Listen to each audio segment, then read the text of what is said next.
Miami, our beach is open. We have 7 members on patrol. We have 30 people in the water. We have 80 people on the beach.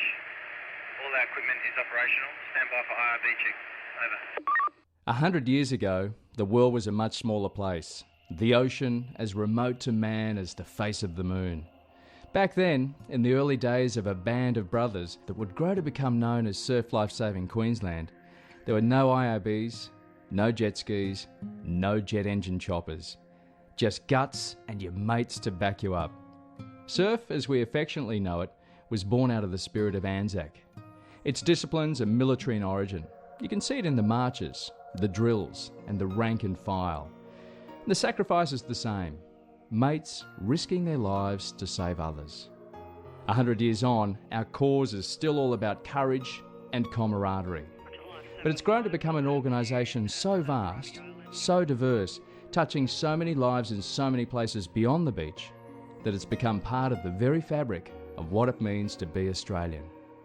How do you put into words and describe the effort, energy and agonies of an organisation that has not only rescued over 110,000 lives over the years, but saved possibly millions more through its preventative actions? If I was going to go tomorrow, I'd say, look, do yourself a favour, get involved. Why? Because everyone will get something out of it. The memories I have of this place will be my greatest, my fondest and my saddest as well. Look at me, I'm shocker. Because I'm thinking of things that have happened in my life that I'll never forget. And some of the people that I've seen that haven't survived, and I've tried my best and I know I've done my best. But how do I put that in words to you? This club here hasn't got athletes, Ironman, but I'd stand on the line with them any day, you know, any day. I know that we're not going to let each other down.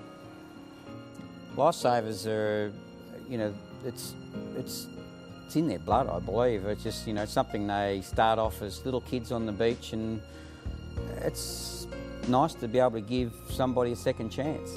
And these people do that. They're about giving and helping the community. It's a lot different to be able to work with a group of people that are all out there. It's not just a job. You know us for our flying colours, red and yellow, whipping on golden beaches under blue Australian skies. You know us for our nippers and proud march pasts, for the traditions of our 59 clubs. You know us for our heroes in their worlds of pain. You know us for our sports challenges, where muscles burn and bodies blow out in contests of heart and mind. Gripping tests of how far, how long and to what great extent we'll go to save a life. You may know us for our education programs, from the ocean to distant mountains and faraway fields. We teach over 40,000 children a year, kids that have never seen a wave break, never walked on the sand. For this movement, our cause, this story isn't just about what happens in the surf, rips and surges off the 7,000 kilometres of sand and sea we patrol. Vigilance and service is the motto of Surf Life Saving. We're going down the beach to put our life on the line. We teach our kids to deal with all situations, not only surf environment, but we've got people falling off headlands, drunken disorderlies and sharks, car accidents, or there was an assault, or fishermen went missing, a trawler sunk, boats rolled over. Then you've got North Queensland where there's no surf, but you've got stingers and people wanting to swim in billabongs where crocodiles are and dive on reefs and islands where there's irukandji and box jellyfish. From laboratories researching anti-venoms for creatures that can kill you in a heartbeat, to meet and greets at airports to warn of the dangers in advance. North Burleigh SurfCom.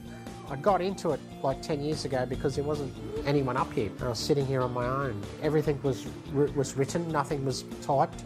We had no computers up here. And I came up and I just started from there, and then a few years ago they said we're going to computers, and I went, geez, I don't even own one. Can you advise if the ambulance takes the patient away, and if so, to what location over? From here we monitor all the surf clubs from Coochie to Point Lookout to Rainbow Bay. So we organise police, ambulance, the water police, the jet boats, jet skis, helicopters. We've got about 16 cameras that we can monitor from up here. Surf Life Saving is an organisation that's probably bigger than everyone realises in this country. I think people see us as the guys with the noddy caps or the red and yellow corded caps on the beach patrolling the flags. And that is our core business. That's our vision, to keep the beaches safe and fatality free. However, behind that, the back end, there's a lot of other things going on that people don't realise. Our flag flies in places you may not know, places you wouldn't expect, where salt water would boil in the shade if there was any. where it's just as easy to run out of air as it is in any cruel sea. The nearest wave would be in about that direction over there as the crow flies, and we're talking about 1,800 kilometres away. In places like Mount Isa, we're training miners in surf life-saving resuscitation skills and techniques. Training for the Surf Lifesaving Academy. We're going to the mines, we've got a few different clients involved in the mining industry predominantly, and we're teaching them first aid, emergency management sort of principles, CPR, senior first aid courses, that sort of thing. Trying to keep people alive. I remember when I was only 14, there was a young baby, it was a cot death, and we got called to go to this house, and our young guys as lifesavers, our senior members looked after us and didn't want to expose us to that situation because we were a bit young. However, we were still utilised. If our captain said, go and get the oxygen, tell the ambulance where to go, set up a helicopter landing pad, we did it like a well-oiled machine. Now that's 14 years of age, we're doing that stuff. But what hit me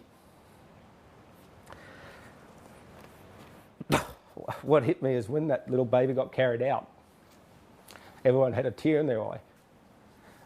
And I remember the baby's mum said to the lifesavers that were there, "Thank you." And it just didn't seem right that we said thanks. She said thanks because we weren't able to help that little baby. But that was one person that did say thanks, and it meant a lot. And I get emotional because I seen that, and now I'm able to teach. I was able to teach that as I grew older. I was captain of this club, and I remembered those experiences and said, I'm going to teach that 14-year-old coming up to be able to act if something really goes bad. So we're always prepared. My give back now is to patrol the beaches and make sure I see young kids join surf lifesaving in general and give back to the community and give back to the public and themselves. You know us for the lives we save, but what about the life we give? Some years ago, Russell Barden lost his best mate to the ravages of cancer.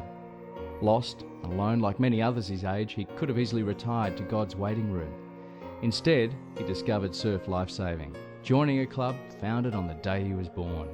I call the Camaraderie Surf Club my second home. I've got hundreds of us. Say, oh, you're coming home, Russell? Coming home, father? Yes. Oh, well, hop in with me and I'll take you home. Obviously the highs of rescuing someone and being thanked by their family. I was in the Army, Black Hawks and Kiowas for sort of 13, 14 years. And then I went and flew for the US Army, and I do this part-time. And I get as much of a kick out of flying this around and helping people out as I do flying a Black Hawk on NVGs, low level or something like that. And in fact, I'm probably too old to be doing that sort of stuff now anyway. This is Queensland Surf Lifesaving, nothing short of a military operation. We are 33,000 people, almost all volunteers, working as a team.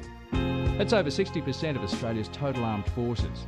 Keeping this operation running costs over $12 million a year. 28% of that comes from the government, about 12% from sponsors.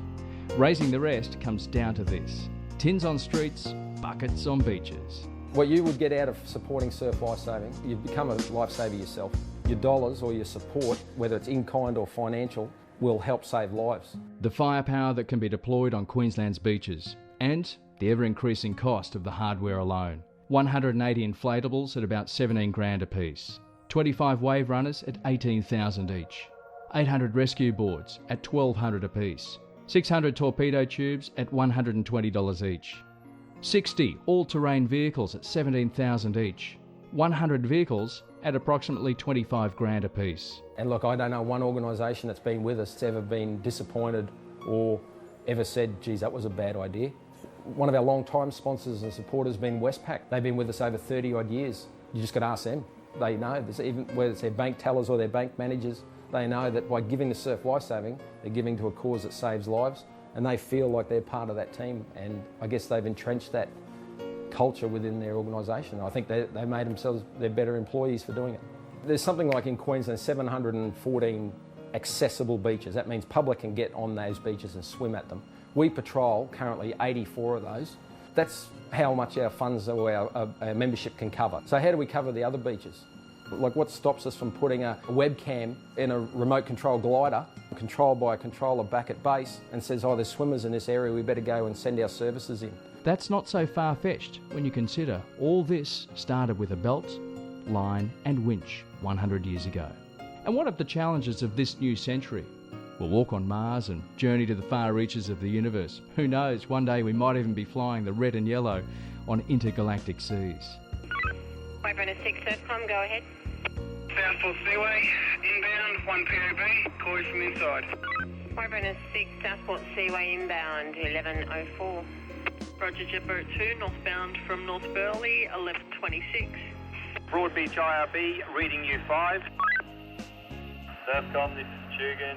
We have 30 people in the water, 60 people on the beach. We have 3 patrolling members.